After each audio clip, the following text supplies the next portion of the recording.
Hot sauce pa. Mm. Mm. Mm. For today's video guys, gagawa tayo ng shawarma plate. At ayan, inspired by Mr. Kebab.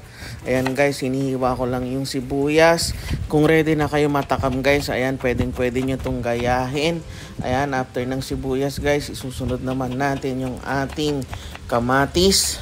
Ayan, kunwari naka-fast forward yan para kunwari magaling tayo maghiwa guys. Pero ayan, kahit pa paano naman, marunong tayo ng konti. Ayan guys, after ng kamatis, syempre isusunod na natin yung pipino. 3 klase lang guys yung ihalo natin sa ating beef. At nakabili rin nga tayo ng fresh na beef sa palengke guys. At after natin hiwain lahat ng sangkap na to guys, syempre igigisa na natin yung ating beef. Sayang wala tayong pang ihaw na parang pang shawarma, kaya ito lang muna gagawin natin. Salang na natin ang ating wok.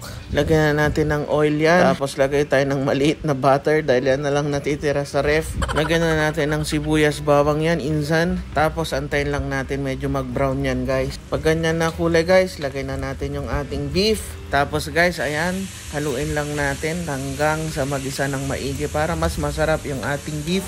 Ayan, medyo nagtubig na siya guys. Lagyan lang natin ng salt, pepper, at syempre lagay din tayo ng smoked paprika. Tapos yan guys, antayin lang natin ng matuyo o haluin lang natin. Ganyan na magiging itsura niya. At wag na natin patagalin to guys, plating na tayo. At ito na nga guys ang ating shawarma plate inspired by Mr. Kebab. Ayan guys, wag na natin patagalin to guys. Alam nyo, nakasunod nito, mukbangan na. Ito na guys, natapos na ang ating shawarma plate. Dahil na-miss ko Mr. Kebab. So, bumili rin kasi ako sa kanila ng yan, garlic sauce. So, shoutout sa inyo Mr. Kebab. Baka naman. Tapos meron tayong hot sauce dito. Hindi yan sponsored guys, kaya wag na natin masyadong expose. Tapos may nabili rin ako dito na pita bread. Pero dalawa lang kakainin ko. So, grabe.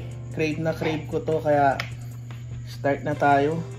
So, pag ako nag-garlic sauce talaga sa Mr. Kebab, na uubos ko tong isang ganito halos. So, hahaluin natin yan. Lagyan natin ang hot sauce. Yan, hot sauce. Ang sarap! Grabe. Ayan. Nag-iingay pa yung mga aso. Bago tayo kumain, pray muna tayo. Lord, thank you po sa mga biyaya nyo. Salamat po Panginoon. In Jesus' name we pray. Amen. So, first bite para sa inyong lahat. Ayan guys. So.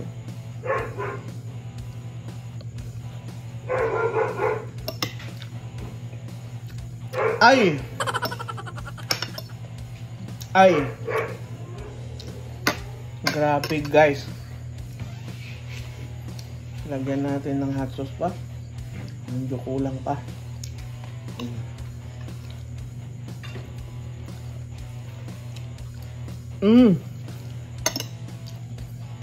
Ang sarap.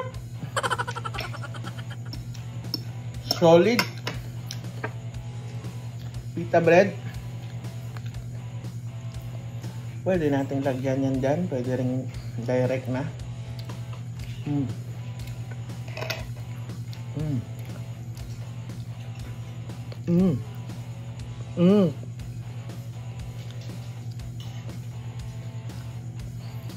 Ito nga pala ay ito na pita bread. Kaya healthy siya. Hindi lang masyadong healthy dito yung beef. Pero sabi ni Doc, paminsan-minsan. Hindi totoo yan. Bola lang yan. Diet is the best policy. To the nationality of the parliamentary activity of the joke lang po. Ang sarap!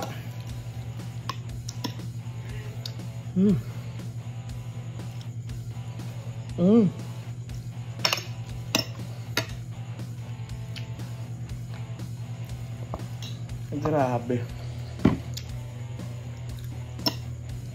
Nakalahati ko agad yung garlic.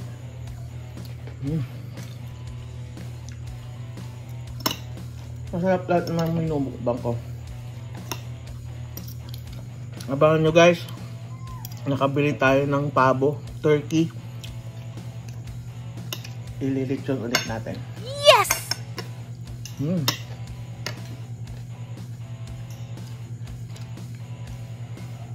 Bango.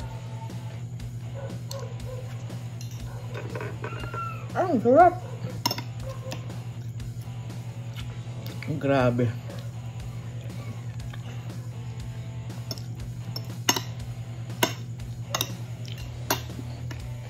Ba't kaya ang sarap pag nagsama-sama yung kamatis, yung pipino, tsaka sibuyas. Ang tawag dun, pisino. Pipino, sibuyas, mali, pisika. Pipino, sibuyas, kamatis, pisika. Bere yung joke ko ah.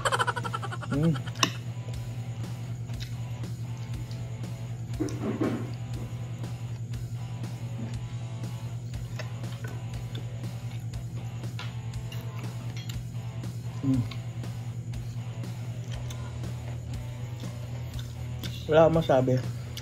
Close to kebab. Pero wala lang siyempre parang smoky flavor niya kasi yan nga parang ihaw yung ano eh, yung beef. Pero masarap pa rin.